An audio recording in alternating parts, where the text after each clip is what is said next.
Good evening and very warm welcome to news agent Faria Advi. Supreme Court ने article 62(1)(f) की तशरीह से मुतालिक अपना 2018 का फैसला वापस लेने का ऐलान कर दिया है। चीफ जस्टिस काजी फायज ईसा की सरबराही ने 7 रुकनी बेंच ने इस केस की समाअत की और आज महफूज फैसला सुना दिया। ये फैसला 6-1 के तनासुब से सुनाया गया। फैसले में जस्टिस याहिया आफरीदी की जानिब से इख्तलाफी नोट लिखा गया है, जिसमें कहा गया है कि समीउल्लाह बलोच का फैसला दुरुस्त था, क्योंकि रुकन पार्लियामान की कोई ना कोई काबिलियत का मेयार ज़रूर होना चाहिए। चीफ जस्टिस काजी फायज ईसा ने फैसला सुनाते हुए क्या कहा, ये भी देखिए। Consequently, the present civil appeals and petitions are decided in the following terms. Civil appeal number 982 is allowed to the extent of appellant's disqualification to contest elections on the ground stated in the impugned order of the Lahore High Court dated 6 July 2018 passed in writ petition number so-and-so, which to that extent is set aside. Writ petition number 27043-2023, which to that extent is set aside. एक जानिब नवाज शरीफ और जहांगीर तरीन election लड़ने के लिए अहल हो चुके हैं, तो दूसरी जानिब Tehreek Insaf level playing field के हुसूल की मुसलसल कोशिश कर रही है। आज सुप्रीम कोर्ट ने इस केस की समाअत 15 जनवरी तक मुलतवी कर दी है। दौरान समाअत चीफ जस्टिस और लतीफ खोसा के माबैन मुकालमा हुआ। चीफ जस्टिस ने कहा कि लग रहा है कि आप इलेक्शन में ताखीर चाहते हैं। Let's watch it. जो मुझे लग रहा है कि आप सर इलेक्शन डिले चाहते हैं, क्योंकि हम हर मुमकिन कोशिश कर रहे हैं कि इलेक्शन हो। That is exactly अब आप फिर हमें नहीं बात करने दे रहे। आप जब बात कर रहे थे मैं खामोश था। आप ही बात करें, हम क्या आपसे सवाल ही नहीं पूछ रहे, आप ही चलाएं केस पे। हम पूछ रहे हैं बार बार हम क्या हुक्म जारी करें। लास्ट टाइम आपने हमें किया था, हमने हुक्म जारी कर दिया, उन्होंने बड़ी लंबी चौड़ी रिपोर्टें फाइल कर दी। हो सकता है गलत हो, मैं कब कह रहा हूँ सही है, मगर आप तो तहरीरी तौर पे हमें बताएंगे बात। दौरान समाअत बल्ले के निशान की दरख्वास्त पर भी बात हुई। चीफ जस्टिस ने शोएब शाहीन से पूछा कि बल्ले के निशान की दरख्वास्त दायर कब की थी। इस मौके पर चीफ जस्टिस ने बल्ले के निशान की दरख्वास्त बुध के रोज़ समाअत के लिए मुकर्रर करने का ऐलान किया। उसके अलावा भी हमने देखा कि दौरान समाअत चीफ जस्टिस ने लतीफ खोसा को ये भी कहा कि वो अदालत में शवाहिद के साथ आएंगे। ये भी देख लीजिए। आपने हमारी अदालत में कब केस फाइल किया है? थर्सडे को फाइल किया। आप उसमें कौन वकील हैं? आप हैं? शोएब शाहीन साहब हैं। एक second, let us ask him. और एक और बात नहीं, जिसमें मैं खुद वकील हूं। Please keep quiet. शोएब साहब सर, कब आपने पिटीशन फाइल की है? नहीं, कोई कह रहे हैं कोई बैड की पिटीशन है। ये जो खान साहब, एक सेकंड, ये 26 को दरखास्त 3 दिन पहले की थी। कब दिन कौन? हमारे साथ पीटीआई के सीनियर मेंबर रऊफ हसन साहब मौजूद हैं। Thank you so much for being on the programme Rauf sahab. बड़ी मेहरबानी फरिया। जो सुप्रीम कोर्ट की आज की डेवलपमेंट है, आर्टिकल 62(1)(f) के तहत ताहयात नाअहली ख़त्म कर दी गई। What's your opinion, what's PTI's opinion on that? काफ़ी देर से पता था कि ख़त्म हो रही है। It did not come as a surprise to me, not to my party.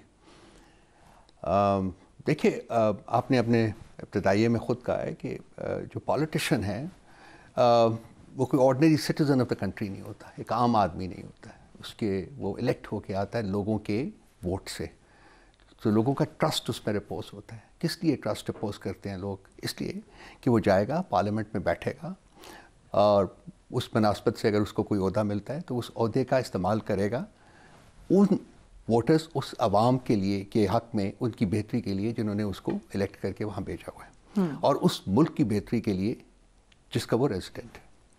तो ये एक स्पेशल रिस्पॉन्सिबिलिटी होती है, ये हर आदमी के कंधों के ऊपर ये रिस्पॉन्सिबिलिटी नहीं होती है। तो उसी हिसाब से उनकी ये भी रिस्पॉन्सिबिलिटी होती है कि वो अपने ओहदे का गलत इस्तेमाल ना करें, क्योंकि उसके पीछे अवाम का ट्रस्ट और वोट है उनका। तो उसकी तो सज़ा मिल जाएगी ना। ये तो बात हुई थी ताहयात। नो, जो मैं फील करता हूँ कि मेरी अपना ज़ाती ओपिनियन है, मैं ज़ाती ओपिनियन है, यहाँ कोई क्रिटिसिज्म किसी का जो है वो मंजूर नहीं है। मैं फील करता हूँ कि अगर एक पॉलिटिशियन करप्शन में इंडल्ज करते हुए पाया जाता है तो उसको ताहयात ही बैन किया जाना चाहिए। उसका कोई राइट नहीं बनता कि वो दोबारा पार्लियामेंट में आके, क्योंकि उसने अपने अहद का, अपनी ओथ को वायलेट किया हुआ है। You don't think कि ये बड़ा हार्श था कि आप कह दें कि they can never come back to the parliament? इससे ज़्यादा भी अगर कुछ हो सके तो होना चाहिए। वो he is no ordinary citizen, as I said, you know, वो एक स्पेशल एक कमोडिटी है जो एक हमारा जो यही मौका आपका पीटीआई के बानी चेयरमैन के लिए भी है। उन्होंने कौन सी करप्शन की?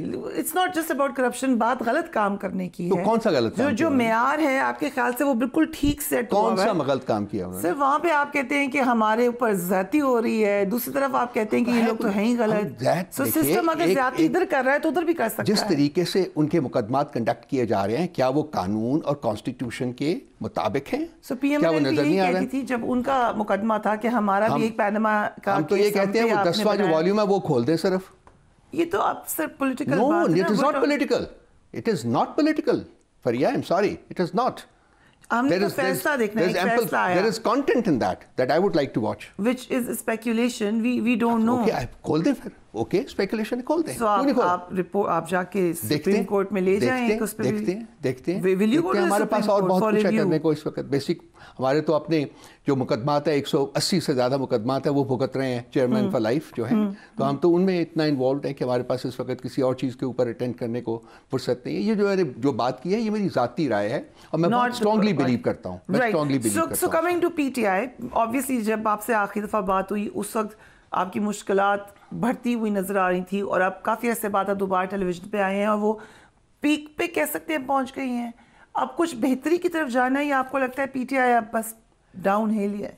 देखिए इस वक्त ऑब्जेक्टिव क्या है, जो भी रियासत है, जो भी पावर वील्डर्स हैं उस वक्त उनका ऑब्जेक्टिव क्या नज़र आ रहा है? उनका ऑब्जेक्टिव ये नज़र आ रहा है कि जी पीटीआई को इलेक्शंस से दूर रखा जाए, इलेक्शंस में पार्टिसिपेट ना करने दिया जाए, और अगर वो इलेक्शंस में पार्टिसिपेट करती है तो उसको इस हालत में ना छोड़ा जाए कि वो इलेक्शन जीत सके। हमारे लोगों को किडनैप किया गया है, हमारे लोगों को टॉर्चर किया गया है, हमारे लोगों को ज़बरदस्ती उनकी लॉयल्टीज़, पोलिटिकल लॉयल्टीज़ बदली गई हैं, हमारे लोगों को कैद में पिछले 8-9 महीने से रखा हुआ है, उनकी बेल्स होती है, दूसरे मुकदमे में पकड़ा जाता है। ऐसे भी लोग हैं जिनको 30-30 दफ़ा बेल आउट हुए हैं और वो 30-30 दफ़ा री अरेस्ट हुए हैं।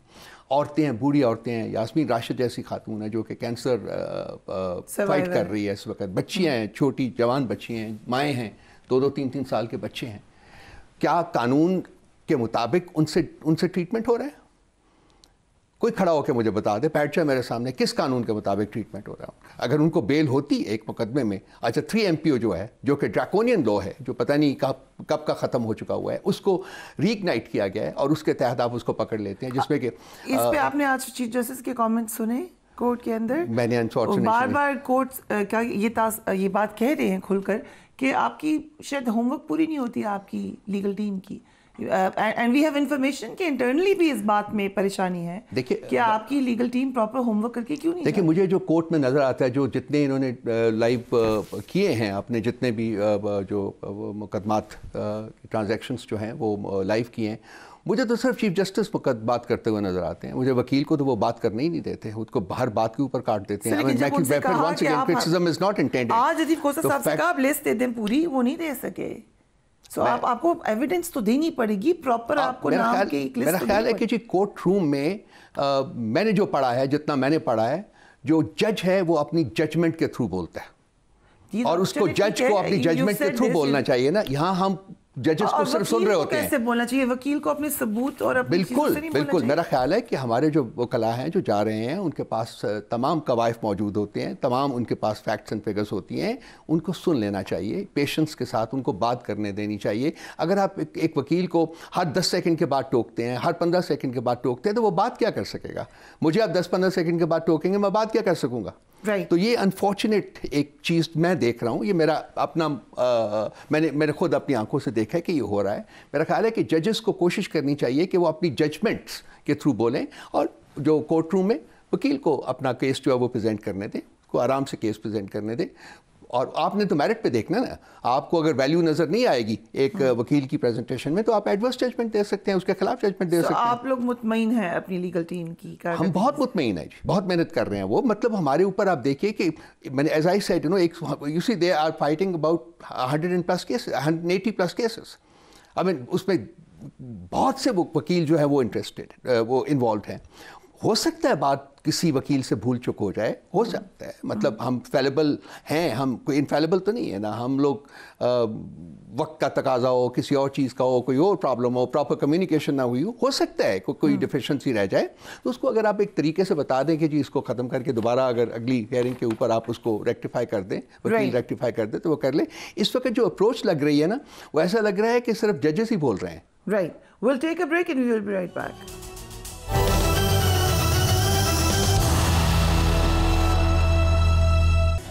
To welcome back. Level playing field के हवाले से पीटीआई बार बार आवाज़ उठा रही है।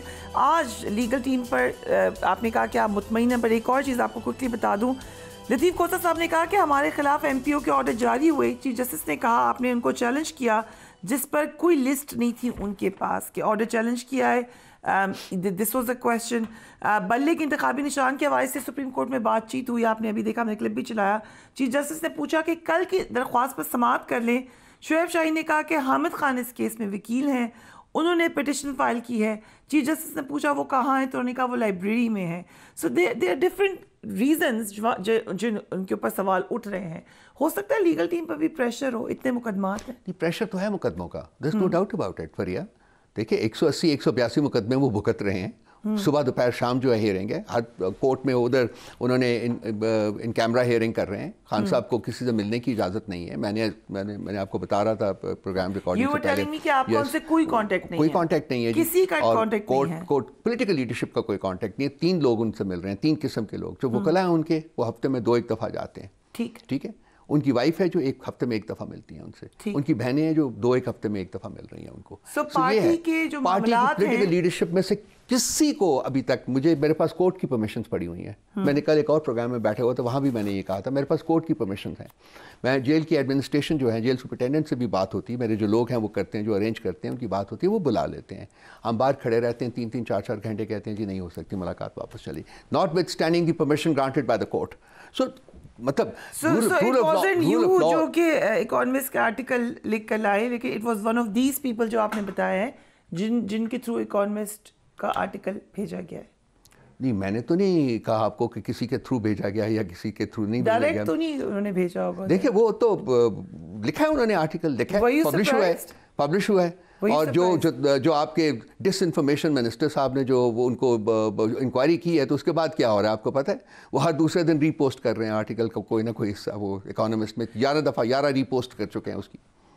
But you were not aware about what? कि ये आर्टिकल आ रहा है उनका। I was aware. You were aware, आपको पता थी ये बात? ओके, सो किस तरह लिखा? मतलब जब आया है ये सवाल तो आज हुआ है, आज पीटीआई चेयरमैन से हुआ है, बानी चेयरमैन से। उन्होंने कहा कि ये आर्टिकल मैंने ज़बानी लिखवाया था। देखिए अगर ज़ुबानी लिखवाया तो शायद मैं भी ना लिखवा। मैं आर्टिकल लिखता हूँ, 13 साल की उम्र से लिख रहा हूँ, लिख लेता हूँ, लेकिन मुझे देखिए remarkable that he did it, so let's applaud him for that. Okay, so rather than investigate के क्यों लिखा गया, क्यों पब्लिश हुआ है। मतलब हम आपने अपना मजाक बनवा दिया हमने, अनफॉर्चुनेटली, एंड आई से this not in a political context but otherwise in a professional context. I mean इन्होंने उनसे इंक्वायर किया है, बल्कि अभी सिर्फ उन्होंने कहा है कि जी हम इंक्वायर करेंगे, तो वो उस आर्टिकल कॉन्स्टेंटली रीपोस्ट करते जा रहे हैं। राइट, इकोनॉमिस्ट, आपको तो फायदा हो रहा है उसका, लेकिन फायदा क्वेश्चन तो जरूर है। Most red article since 2007 and I think now it has become the most read article of every published in the Economist. I mean, any country would take pride in the fact, that a former prime minister, the head of a political party, उसका लिखा हुआ article जो है has become the most read article in a publication of the caliber of Economist. So the question is कि आप देना चाहते हैं, क्रेडिट दे दें, कंटेंट पे देखेंगे एंड पॉलिटिकली उसकी क्या इम्पैक्ट आ रहा है, उस पर क्वेश्चन होना चाहिए फॉर लीडर। सो आपको लगता है कि आपको उससे कोई फ़ायदा हुआ है या उल्टा आप लोगों को और नुकसान हो गया, कंसिडरिंग कि वो बड़े सख्त अल्फाज हैं, बड़ा सख्ती से वही मौक़िफ़ है, एक रिजिडिटी का आंसर नज़र आ रहा है? What do you think? Rigidity नहीं है। देखिए आपको नज़र जो है ना वो दोनों तरफ दौड़ानी चाहिए। आप ज़रा नज़र दौड़ाएं इस बात के ऊपर कि अप्रैल 2021 के बाद अब तक तकरीबन 2 साल हो रहे हैं। एक पॉलिटिकल पार्टी जिसका नाम पाकिस्तान तहरीक इंसाफ है, उसके साथ क्या रवैया रहा है स्टेट का, आप ज़रा इसको इवेलुएट कर लें। रियासत की मशीनरी जो है वो सिर्फ एक काम के ऊपर लगी हुई है, वो टेररिज्म के ख़िलाफ़ नहीं कर रही है। जो हमारे और इश्यूज़ हैं उनके ऊपर कोई हमारी तवज्जो नहीं है। सिर्फ एक है जी कि हमने पीटीआई को ख़त्म करना है, पीटीआई के फॉलोअर्स को, पीटीआई के मेंबर्स को हमने ख़त्म करना है। क्या रियासत का काम ये है? क्या एक जमहूरियत में रियासत ये करती है? आप उसके ऊपर भी तो नज़र दौड़ाए ना। रिजिडिटी नहीं है ये हकीकत पसंदी है। आपने पीएमएलएन का मौक़िफ़ सुना है, वो जो बताते हैं जिस तरीके से इदारों को इस्तेमाल किया गया उनको खामोश कराने के लिए? ये it's not new, I am not saying it's right, it's not a new phenomena, but जिस लेवल पर आप इस लड़ाई को लेकर गए हैं, do you think, I will refer you to the last interview जो आपने मेरे प्रोग्राम में दिया, आपने कहा हम तब्दीली लाएंगे अपने मौक़िफ़ में, हमने गलती की, लेकिन उसके बाद फिर अगर आप उधर ही खड़े हैं so many months down the line, तो सीखा क्या है? हम बिल्कुल वहाँ नहीं खड़े हैं। आप मैं 7-8 महीने से 9 महीने से मैं सेंट्रल इंफॉर्मेशन सेक्रेटरी, आप मेरी कोई स्टेटमेंट निकाल के बता दीजिए कि मैंने अदारों के बारे में कोई नेगेटिव गुफ्तगू की हो। नहीं, मैं नहीं करता, मैं नहीं करूँगा, क्योंकि पॉलिटिकल पार्टी जो है उसने अदारों के साथ मिल के काम करना है। अगर उसने ताकत में आना है, उसने इलेक्शन जीतना है और फिर मुल्क को चलाना है, तो मुल्क को चलाने के लिए एक फंडामेंटल रिक्वायरमेंट है कि जो उसके पिलर्स हैं, जो रियासत के अदारे हैं, उनके साथ आपने एक ऑपरेशनल मैकेनिज्म जो है वो बनाना है। Can you say this about your whole political party?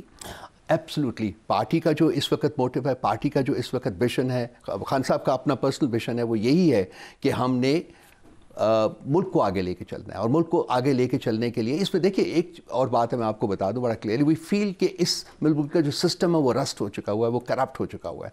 वो सिस्टम को बदलने की ज़रूरत है, रिफॉर्म करने की ज़रूरत है। मेजर तरीके से बदलना और रिफॉर्म करना दो डिफरेंट चीज़ें हैं। मैं रिफॉर्म को कहूँगा कि एक कॉम्प्रिहेंसिवली उसको रिफॉर्म करना पड़ेगा ताकि मुल्क के इंस्टीट्यूशंस जो है ना वो क्लेंस हो सकें।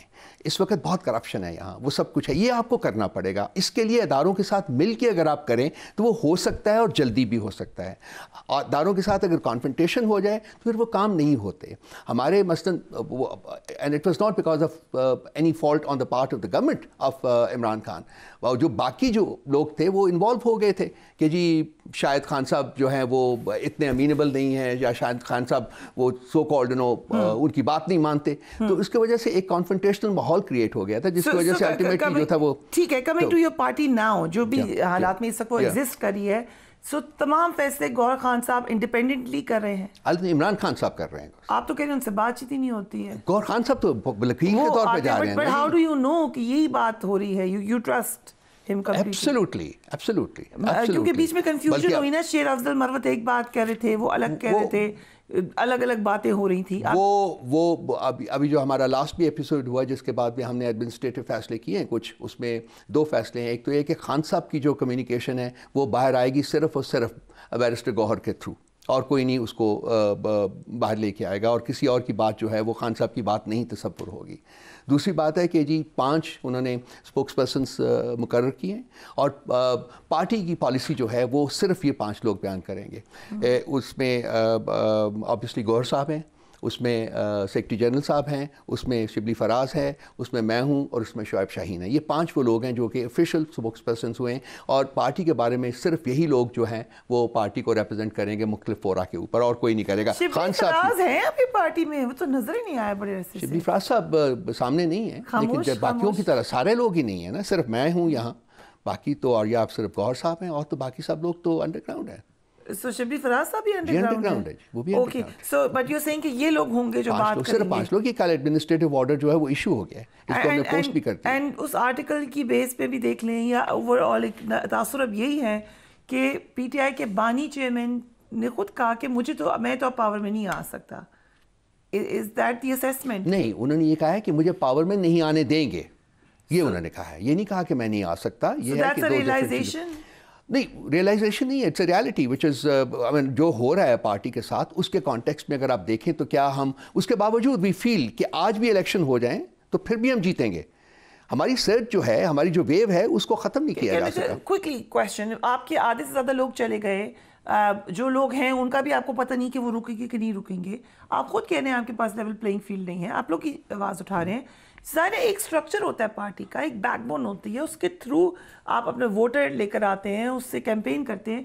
In the absence of all that, how do you claim कि आप जीते? पार्टी मौजूद है, पार्टी का स्ट्रक्चर मौजूद है, पार्टी के जो अब जो लोग मौजूद हैं वो they are more ideologically inclined, which is the party strength, जो पार्टी की मजबूती और उसकी ताकत है इस वक्त। वो हम कहते हैं, मैं जो ये लोग सब लोग जो मैं उनको कहता हूँ the rats who jumped the ship basically they were, and you know I was happy, I wrote an article on that, I think the party has been cleansed of these rats. Okay, so उनके जाने से party मजबूत हुई है, कमजोर नहीं हुई। Party का फैब्रिक जो है वो मौजूद है। Some people are coming back. Lot of people want to come back, लेकिन एक वहाँ भी एक प्रिंसिपल फैसला किया खान साहब ने, ज़ाती तौर के ऊपर कहा है कि जी कोई अगर वापस आना चाहे तो कम से कम इस इलेक्शंस के लिए हम उनको कंसिडर नहीं कर सकते। जो वापस पार्टी के बाद नहीं, अभी तो कोई किसी के बारे में उसका फैसला ही नहीं हुआ। जब ये इलेक्शंस हो जाते हैं उसके बाद हम देखेंगे कि हमने नंबर 1 उनको रिव्यू करना है उनके केसेस को, और अगर करना है तो किस बेसिस के ऊपर करना है, क्या उसकी मोडेलिटीज़ क्या होंगी, किस तरीके से हम उसको देखेंगे। इस इलेक्शन के लिए उनको हम उनमें से किसी को उनकी ख्वाहिश के बावजूद हम कंसिडर नहीं करेंगे। आज पीटीआई बानी चेयरमैन ने ये भी कहा रिपोर्टर्स को कि मेरी एक तकरीर भी आने वाली है। How will that be possible? उनकी हो गई थी आर्टिफिशियल इंटेलिजेंस से, तो आर्टिफिशियल इंटेलिजेंस के थ्रू तो हमारा जो लास्ट हुआ था टेलीथॉन हुआ था उसमें हमने ब्रॉडकास्ट कर दी थी। हम अगलों में फिर भी कर सकते हैं, हम लोग कर सकते हैं जी। That is now and it's something that is available to us. We can do that. So desperate for that. Absolutely. So Faisal Saab, thank you so much for giving us time. Always a pleasure. Thank you. हम एक break लेते हैं, we will be right back. Thank you.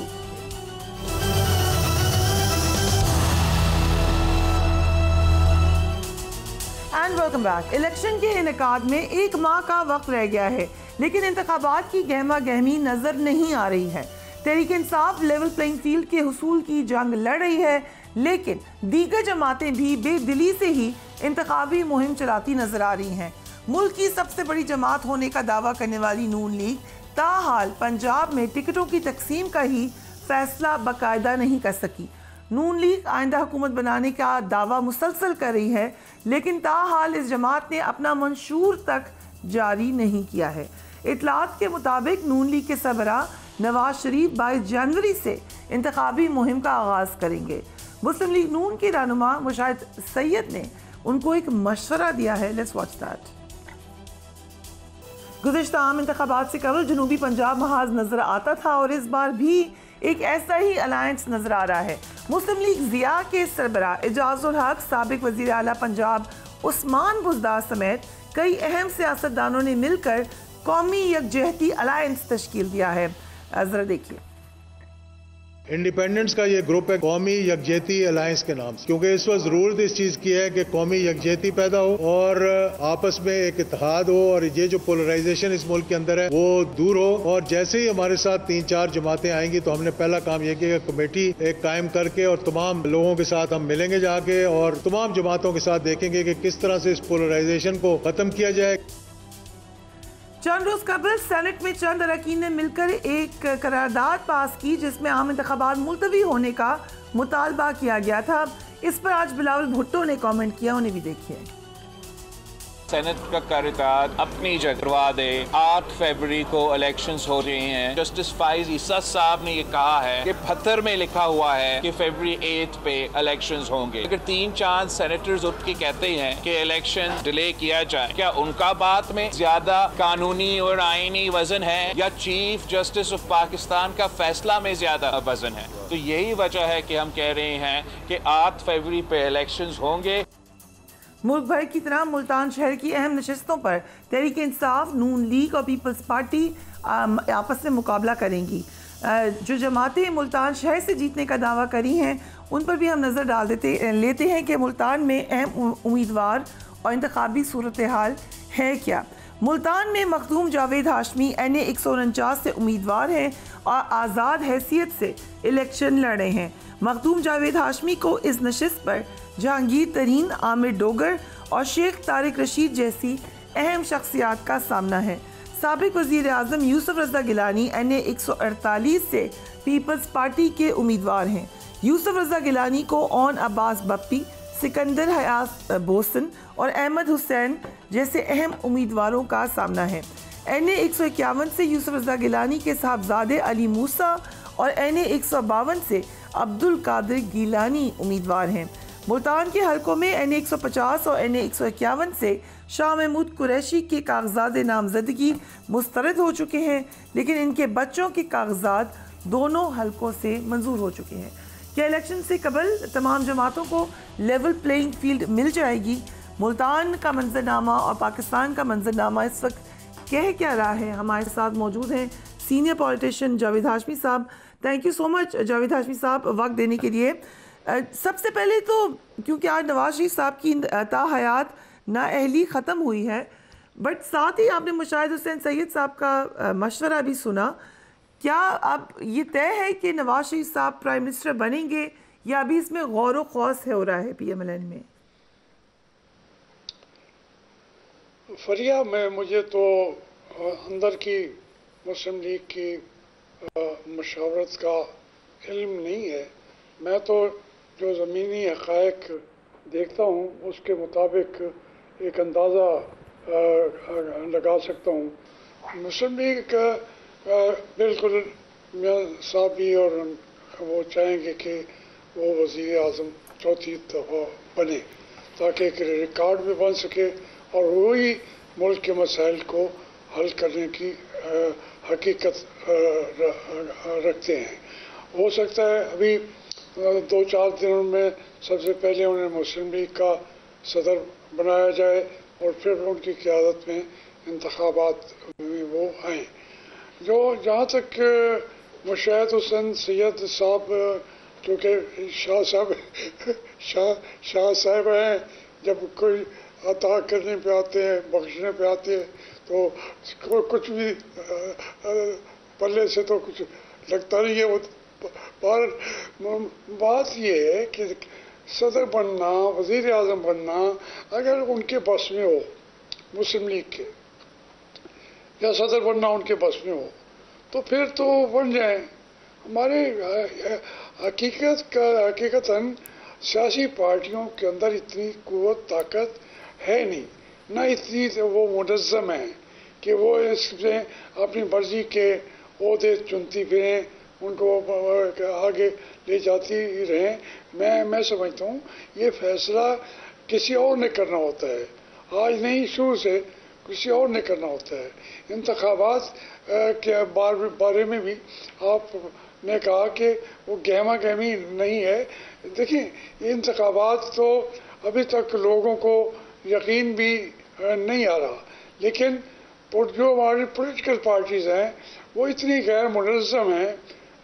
जनूबी पंजाब में जैसे अभी आपने कहा ये इन 6 सीटें हैं मुल्तान की, अभी तक मुस्लिम लीग एक सीट के ऊपर भी फैसला नहीं कर सकी। हर जगह पे 2-2 आदमी हैं और ये पहला वक्त है, पहला दौर आ रहा है कि मियां नवाज शरीफ की पार्टी पर उतनी गिरफ्त नहीं है और ये पार्टी जो है ऐसा ऐसा ढिक्के की तरफ जा रही है। यहाँ हर सीट पे दोनों उम्मीदवार लड़ेंगे तो आप ये बताएं कि यहाँ से उनका कौन बंदा जीत सकेगा। ये इन हक़ीक़त की तरफ ज़रा नज़र डाल के देखें। इसी तरीके से तहरीक इंसाफ को भी कैंडिडेट खड़े करने का अभी तक तो उनके ये इन मराहल से वो गुजर रहे हैं, कागजात लेने नहीं लेने, किसको टिकट देंगे नहीं देंगे। और जो हमारी ये नई पार्टी आई है, हमारे नए मेहमान, वो उनका यहाँ से तो ताल्लुक वास्ता है नहीं मुल्तान से, तो वो उसमें भी एक कैंडिडेट शायद उनका लड़ेगा। वो हैं हमारे मेहरबान हैं जहांगीर खत्रीन, उनके साथ अभी मुस्लिम लीग की सीट टू सीट जो उनकी एडजस्टमेंट होनी थी वो अभी नहीं हो रहा। तो ये जो इब्तदाई काम ही नहीं हो सका तो कहमा कहमी कैसे आएगी। हाशमी साहब आपका एक एनालिसिस, क्योंकि ज़रा आप इतने सीजन जर्नलिस्ट हैं और सीजन पॉलिटिशियन हैं, लेट्स से कि सीट एडजस्टमेंट हो जाती है PMLN की जहांगीर तरीन साहब के साथ, जो कि कहा गया कि जो 3 सीटों पे माने हैं मियाँ साहब, उनमें से एक जहांगीर तरीन साहब की है सीट एडजस्टमेंट के लिए। अगर हो जाती है लेट्स से कि एक तरफ आपका मुकाबला जहांगीर तरीन से हो जिनको PMLN सपोर्ट करे और दूसरी तरफ PTI भी हो, आप किसको ज़्यादा मजबूत उम्मीदवार समझेंगे? देखिए ना, फिर मुस्लिम लीग का कैंडिडेट तो नहीं होगा आज जैसे आप फरमा रही हैं जी, फिर PTI का कैंडिडेट तो होगा। तो मैं तो बुनियादी तौर पर जहांगीर तरीन साहब ने कभी मुल्तान की सरजमीन पर पहले कदम नहीं रखा। वो अब आए हैं पोलिटिकली, वैसे तो वो उनका जमपल भी यहाँ का है, मगर सारी ज़िंदगी उन्होंने वो कभी मुल्तान की तरफ देखा भी नहीं है। तो अब वो आते हैं, वसाइल के ज़रिए भी मामलात को आगे चलाएंगे। जो डोगर साहब हैं, ये इनके वालिद सलाहुद्दीन डोगर थे, मैंने उनको कोई मैंने उनको कोई 20,000 के साथ शिकस्त दी थी। फिर आमिर ड्रोगर में भी मेरे खिलाफ इलेक्शन में थे, मुझे 74,000 वोट मिले और आमिर ड्रोगर साहब को 18,000 वोट मिले थे। फिर एक वो ज़िमनी इलेक्शन जिसे कहते हैं, वो मैं समझता हूँ मैं जीत गया हूँ और वो मुझे हराने वालों ने हरा दिया। तो इसलिए अब उनके साथ पीटीआई का भी, यहाँ पे 4-5 कैंडिडेट है पीटीआई की भी, कौन आगे आता है।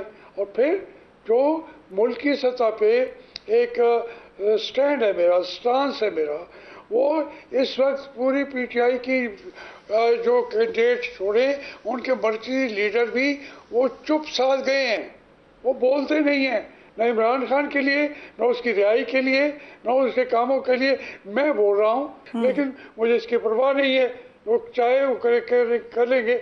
मेरा जो स्टांस है ये वो उन सबसे आगे है।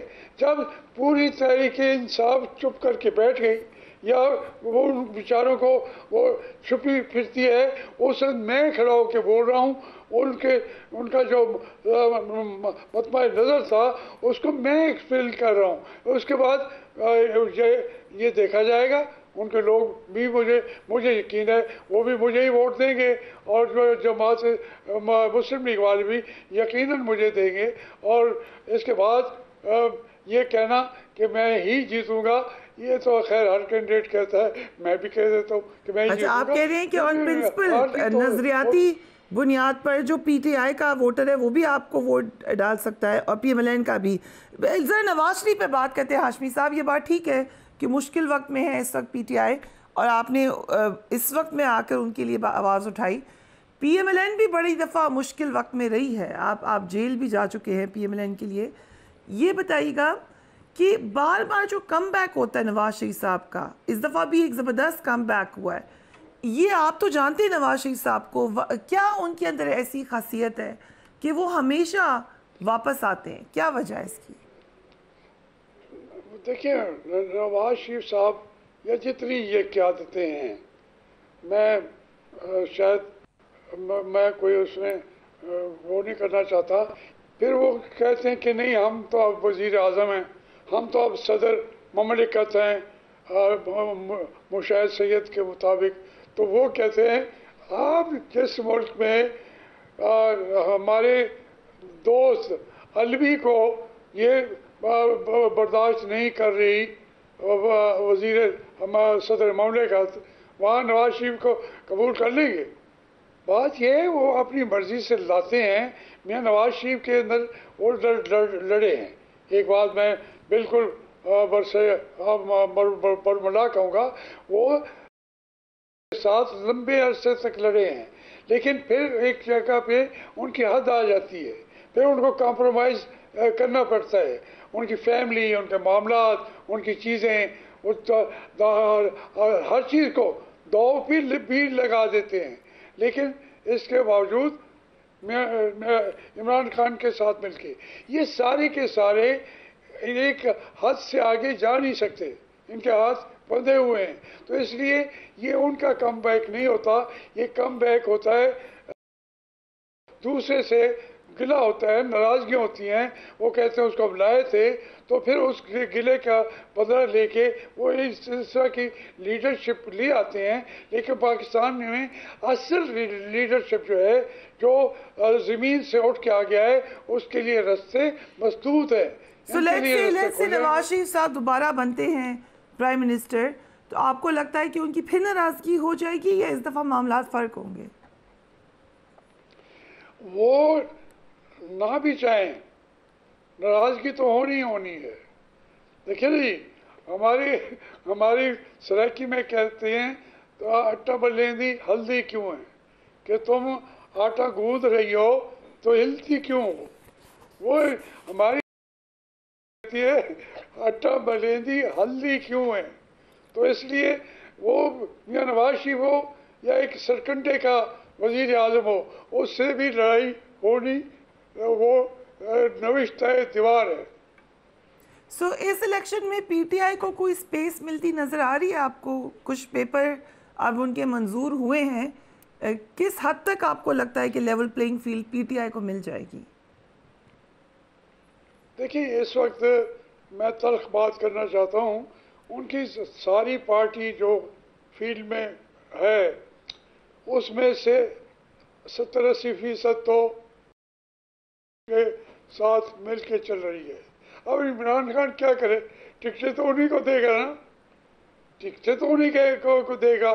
तो वो साफ है, जब पूरी पार्टी पहले कंट्रोल में आ चुकी हुई है, बज़ाहिर वो इमरान खान के साथ नारे लगाते रहते हैं, तो इसलिए इमरान खान को इंतखाबात में कुछ नहीं मिलना, ना उन्होंने वज़ीर आज़म बनना है, ना उनको जैसे हालात हैं उसके अंदर जो वो ना उनके जो लोग हैं, कुछ लोगों को जिता भी देंगे, कुछ को नहीं जिताएंगे। तो ये वही बात होगी जो पहले से होता है, इसलिए इमरान खान को कुछ भी नहीं मिलना।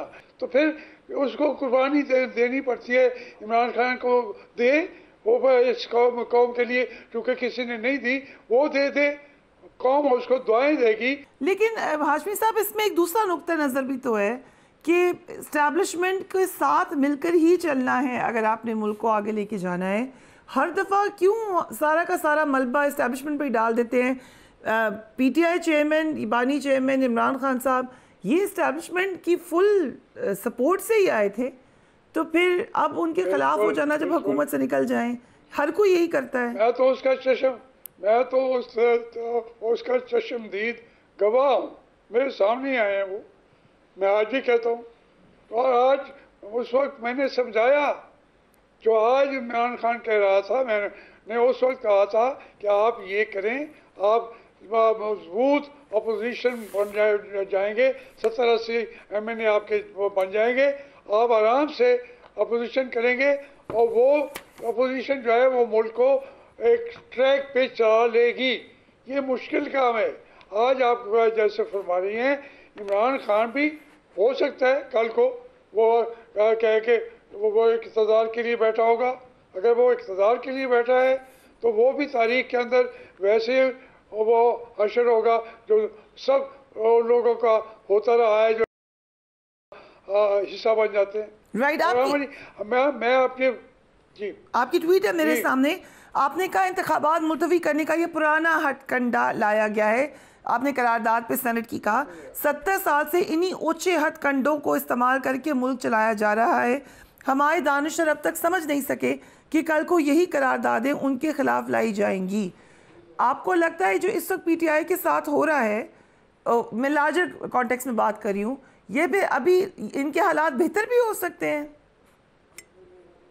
देखिए, मैं इसी बात में मैंने अर्ज किया है कि अगर एक रास्ता है कि तमाम सियासी कुव्वतें वो पहले तो अपने आप को ज़िंदगी में एक दफ़ा तो अपने आप को जमहूरियत पसंद बना के कौम को दिखा दें। पहली बात करें कि ये इमरान खान जो बैठा है ये कल को हमारी हुकूमत भी नहीं चलने देगा, इसको पहले रिहा करो, उसको लेवल प्लेइंग फील्ड फराहम करो। और यहाँ तो बैकग्राउंड इनके पास प्ले ग्राउंड ही नहीं है, लेवल प्लेइंग फील्ड तो बाद की बात है, फील्ड ही नहीं है। वो तो वापस लाएं, जब तक उस पर इकट्ठे होके, और उसका पहला जरिया होगा नवाज शरीफ कल प्रेस कॉन्फ्रेंस करे और कहे इमरान खान को रिहा करेंगे तो हम हिस्सा लेंगे। जरदारी साहब करें, मौलाना फजल रहमान है, उसकी ज़िंदगी है, कितने उसकी ज़िंदगी पे हमले हुए हैं। आज अफगानिस्तान में पाकिस्तान की गुफ्तगू करने वो जाके बैठा हुआ है ना, मैं उनसे भी दरख्वास्त करूँगा, मौलाना फजल रहमान से, वो मुतालबा करे कि इमरान खान को रिहा कर दें। मैं जरदारी साहब से भी, मियाँ नवाज शरीफ से भी, और हर जमहूरी ज़हन से अपील करूँगा, दानिशवरों से भी, कि वो मुतालबा लेके कहें कि हम आपस में तय कर लेंगे, इमरान खान को, उसकी पार्टी को आज़ादाना इलेक्शन लड़ने का मौका फराहम किया जाए। राइट जावेद हाशमी साहब, thank you so much for joining us. अहम नुकात जो कि शेयर किया हमारे इस प्रोग्राम में, लेकिन सबसे अहम मसला यही है कि इलेक्शन में आप कुछ दिन रह गए हैं और हमने इलेक्शंस पहले कवर किए हैं। इस कदर का माहौल जो कि आप कह लें कि सर्दियों में ठंडा माहौल, सियासी तौर पर भी हल्के के अंदर जो बातचीत होनी चाहिए, जो डिबेट होनी चाहिए डेवलपमेंट पर एक दूसरे के ऊपर, वो हो ही नहीं रही है। Why? This is the big question. Do take care of yourself. Allah Hafiz.